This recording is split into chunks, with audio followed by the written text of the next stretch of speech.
عارفين ريحة العود اللي بتسيب ريحة نظافة وبخور وعود في نفس الوقت؟ هو ده العطر بتاع نور. واحدة كانت تسألني ايه المنتجات اللي عندك. اول منتج عندي هو عطر نور. عطر نور دوت من عطور النيش اللي اتعتقت لمدة 3 سنين. فيها القاعدة بتاعتها عود هندي ازرق، فيها مواد تانية زي العسل والباتشولي، وبجد بجد ريحته روعة. ريحته بتثبت على العبايات وعلى الكنادير، بس انا بفضله على العبايات بما ان انا جربته على العبايات.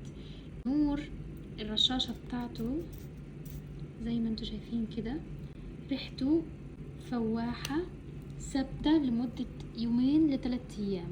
الريحة بتاعته ثابتة لان هو اصلا العود اللي فيه متعتق. نور عطر من عطور النيش لان هو نادر جدا ومش متوفر منه غير كمية قليلة ومش هيتعمل تاني، 50 ملي.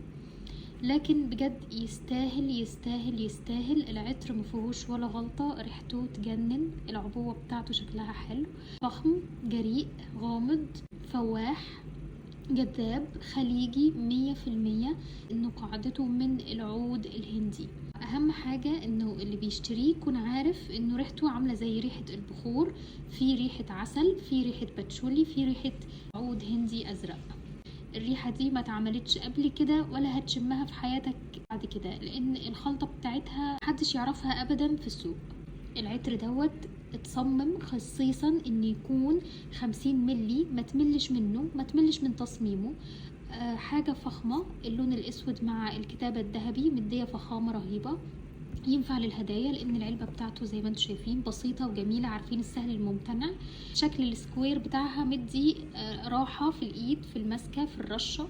حتى لما تيجي تحب ترش ما تقعدش بقى المسكة صعبة والكلام ده كله، لا. وكمان الرشاشة يعني حلوة. البامب مريح جدا وممتاز جدا، فخم، نظيف، كواليتي ممتازة ممتازة ممتازة.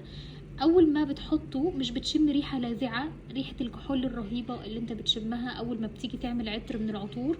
لا، انت دوت اول ما هتشم ريحة باتشولي وعسل وبرتقان، وبعدين في القاعدة لما بيهدى بتشم ريحة عود هندي.